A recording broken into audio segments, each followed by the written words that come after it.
ONG, capítulo 61. O Império Inca.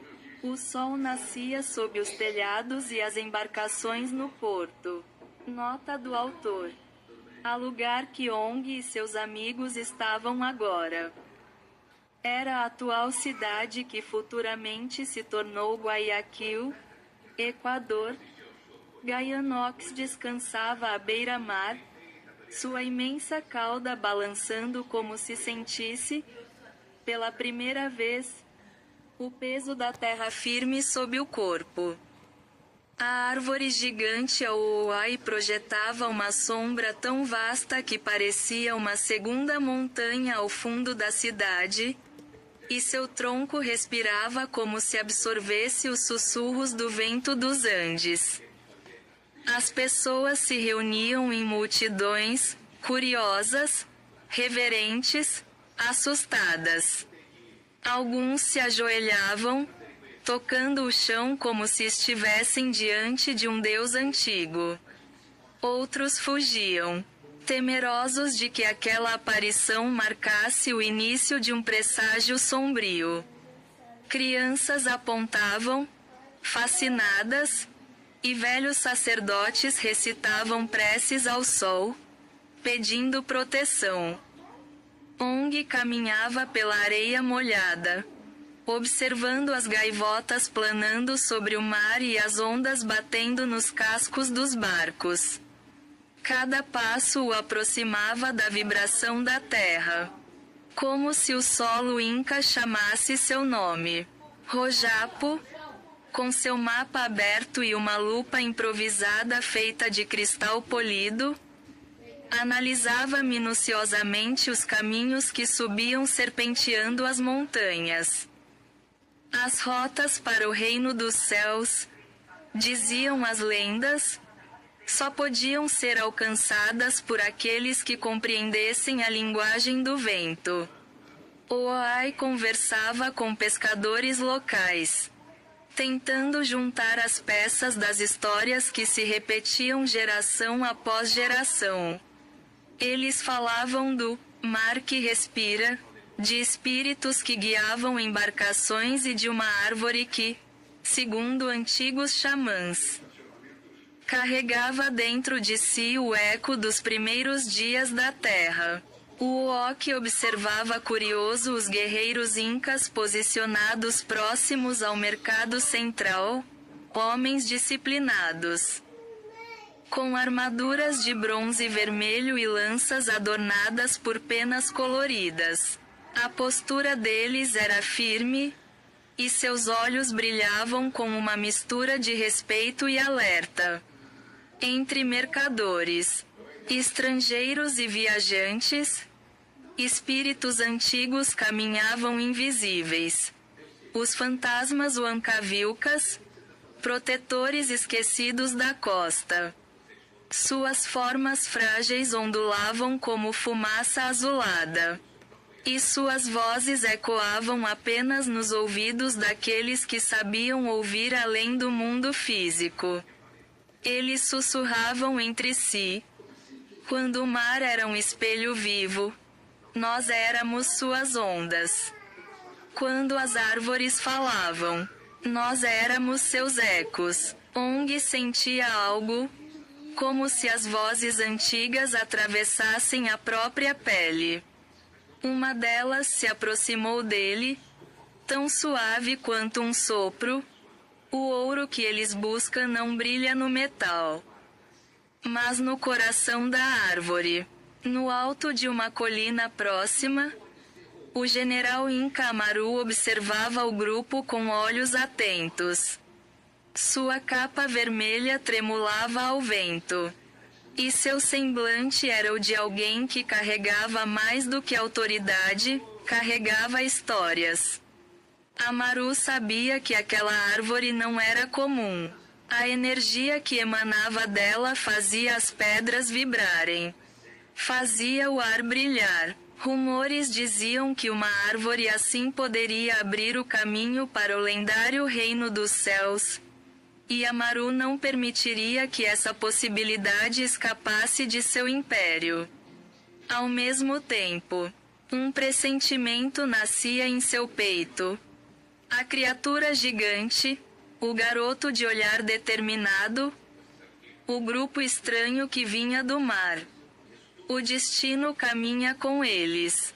Quando o sol desceu e o céu se tingiu de laranja e violeta, Ong e seus companheiros acenderam uma fogueira na praia. As faíscas subiam, perdendo-se no vento frio da noite. Talvez o verdadeiro caminho para o reino dos céus não esteja apenas no mapa, disse Ong, olhando para o horizonte. Rojapo ficou ali pensando, traçando círculos na areia. Oai fechou os olhos, ouvindo o murmúrio distante das ondas. O Uok cruzou os braços, sentindo o ar mudar ao redor. E então, ao longe, tambores começaram a soar. Não eram tambores festivos, eram tambores de chamado, de anúncio, de confronto. As silhuetas dos guerreiros incas surgiram, marchando em direção à praia com tochas erguidas. Suas sombras se estendiam longas pelo chão, como serpentes de fogo. A noite prometia um novo encontro, e talvez, uma nova batalha. Ong, capítulo 62. O chamado de Amaru. Os tambores continuavam ecoando pela costa.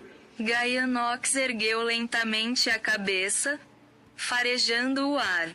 A árvore Aouai pulsava em silêncio. Sua casca emitia um brilho suave, como linhas luminosas respirando sob a superfície. Cada batida dos tambores fazia aquele brilho oscilar, como se estivesse sendo chamado pelo som. Ong se levantou primeiro, sentindo um arrepio percorrer-lhe a espinha. Eles não vêm para conversar, murmurou. Rojapo fechou o mapa e o guardou sob o braço. Suas pupilas refletiam a luz das tochas que se aproximavam. Se vieram por Aouai, não vão ser poucos, comentou ele, ajustando sua capa feita de restos de tecidos. O Uok estalou o pescoço, como quem se prepara para uma luta inevitável. Nós enfrentamos tempestades, monstros marinhos e dragões gigantes, disse ele. Um exército inca é só mais uma história. Oai não respondeu. Estava imóvel, em silêncio absoluto. Mas seus olhos observavam tudo, cada movimento dos guerreiros, cada respiração da noite, cada tremor na areia. As tochas finalmente pararam a poucos metros deles. O general Amaru avançou, surgindo do meio das silhuetas. Sua capa vermelha parecia flamejar na escuridão, e atrás dele o mar refletia uma lua partida em duas cores, prata e dourada. Amaru ergueu a mão, pedindo silêncio. E quando falou, sua voz soou como pedra arrastando-se sobre pedra. Estrangeiros. Criatura do mar, guardião da árvore viva. Os guerreiros incas cravaram suas lanças na areia ao mesmo tempo, em um gesto sincronizado que fez vibrar o chão. O Império Inca exige respostas, continuou ele. Nossos sacerdotes sentiram a chegada desta árvore e do gigante que a puxa. A terra tremeu, os ventos mudaram, os espíritos despertaram. E quando os espíritos despertam, o Sapa Inca precisa saber por quê. Rojapo deu um passo à frente. Estamos só de passagem, disse ele. Aouai não pertence a nenhum reino. Ela caminha onde precisa. Amaru estreitou os olhos, estudando cada rosto do grupo. Uma árvore que respira a luz. Um monstro do mar que segue comandado por um garoto. Um grupo que não teme nossos guerreiros. Seus lábios se curvaram num meio sorriso, tenso. Nada disso é só de passagem. O ambiente pesou. O ar parecia dobrar-se, como se um vento invisível pressionasse contra todos. Foi então que as figuras azuladas surgiram atrás do grupo, os espíritos Huancavilcas. Eles andavam como fumaça, seus corpos ondulando no ritmo das ondas. Somente Ong e seus amigos podiam ouvi-los.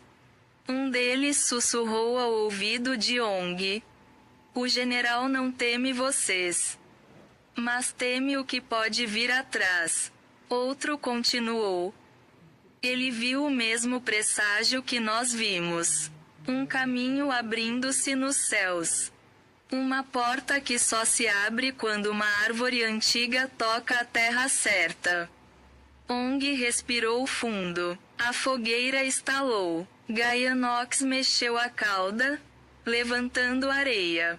Amaru ergueu a lança. Sua voz agora soou como uma ordem. "O Sapa Inca exige que vocês subam até Cusco. A árvore e o gigante virão também. Chegou o momento de provar que vocês não são ameaça ao Império." Oai finalmente falou, num tom firme. "E se recusarmos?" Um silêncio absoluto caiu sobre a praia. As ondas se acalmaram. Até os espíritos ficaram imóveis. Então Amaru respondeu: "Então o Império irá tentar tomar a Oai de vocês. E isso não terminaria bem para nenhum de nós." A tensão quase estourou no ar, mas antes que qualquer lado avançasse, a árvore Aoai brilhou. Não um brilho fraco, mas um clarão profundo, dourado, como um coração abrindo os olhos pela primeira vez. Todos, guerreiros, sacerdotes, pescadores, até Gaianox, recuaram. A luz subiu em espiral, como raízes luminosas ascendendo ao céu, e o vento se abriu como se houvesse sido cortado por uma lâmina invisível. Rojapo arregalou os olhos. "Isso é novo." Ong tocou o tronco da árvore. Sentiu calor, sentiu pulsação, sentiu um chamado. "Acho que não temos escolha", disse ele, olhando para o general.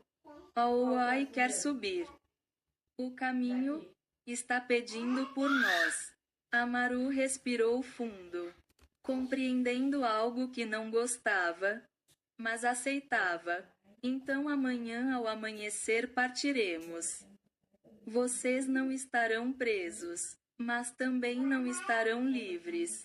Ele virou-se, e os guerreiros acompanharam, deixando apenas as tochas plantadas na areia, tremeluzindo ao vento como serpentes de fogo esperando a madrugada. Quando ficaram sozinhos, Uoki quebrou o silêncio.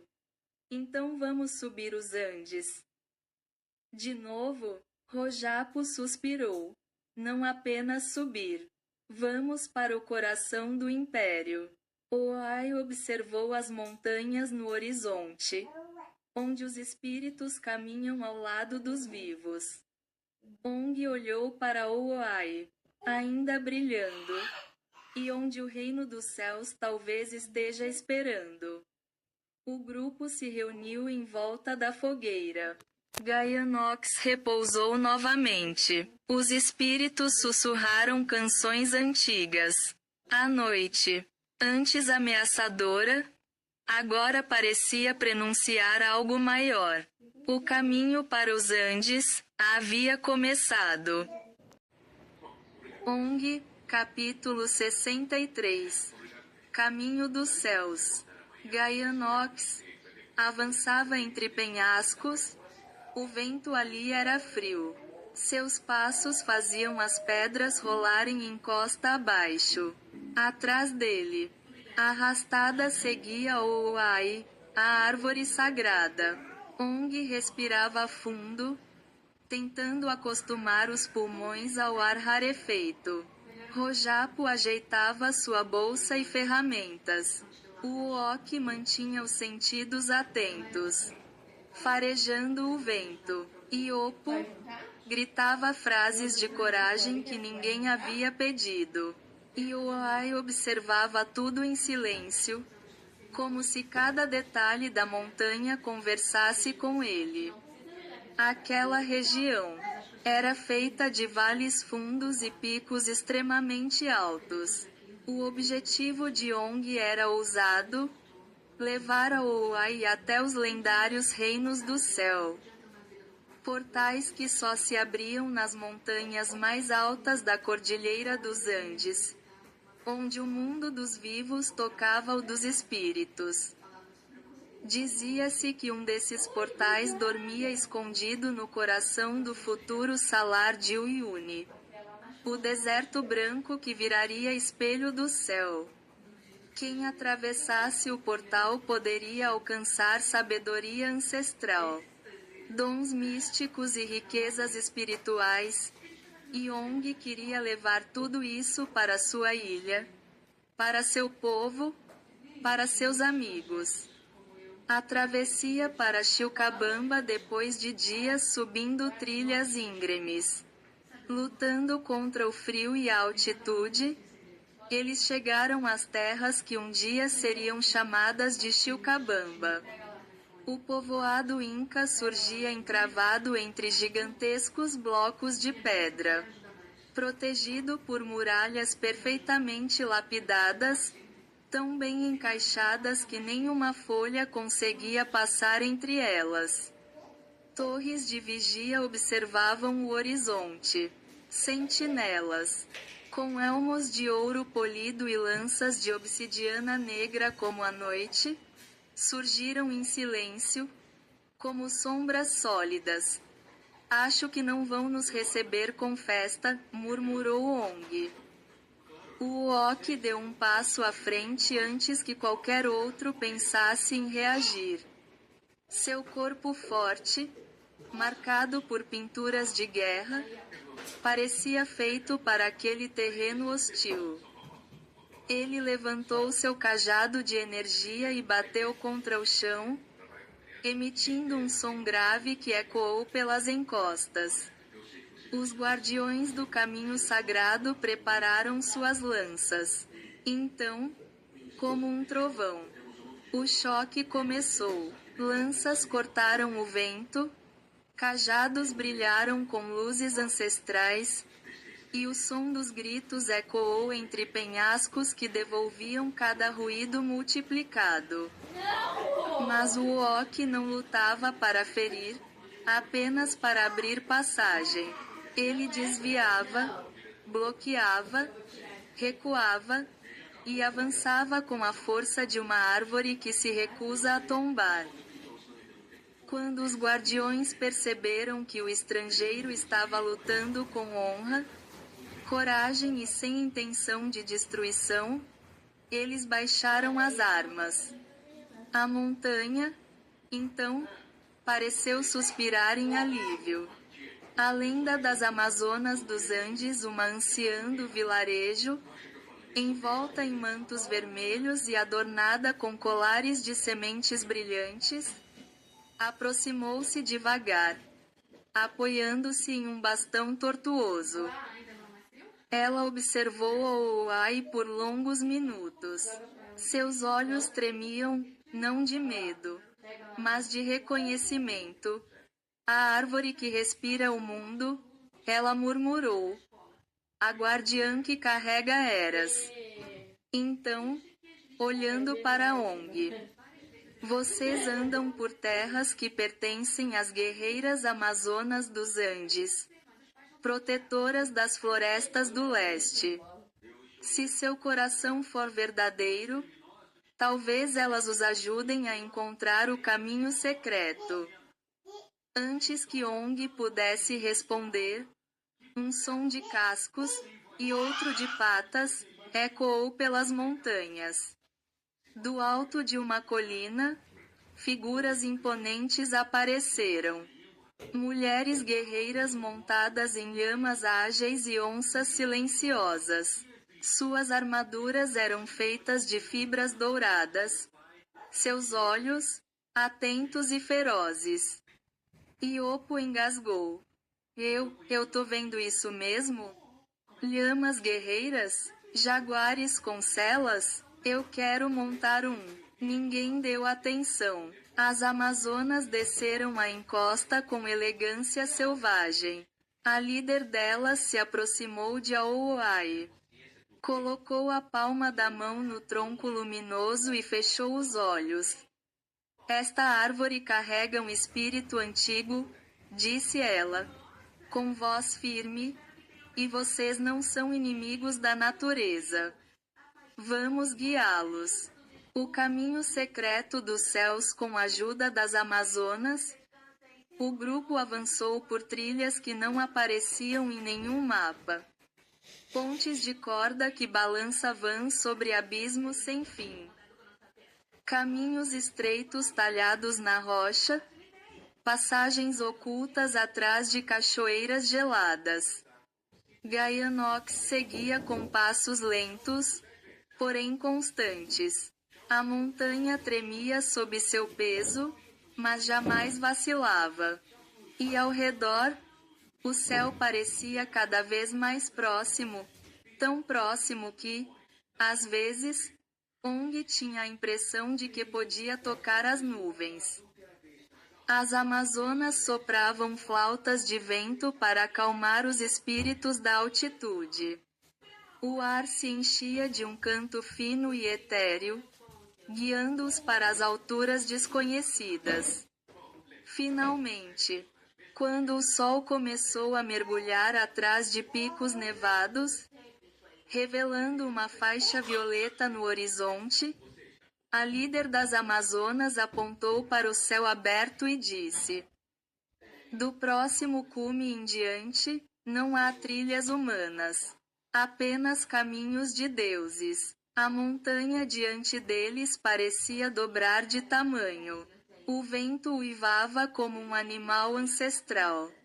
E o céu parecia chamá-los pelo nome. O grupo seguia em direção ao impossível, e o impossível parecia estar cada vez mais próximo.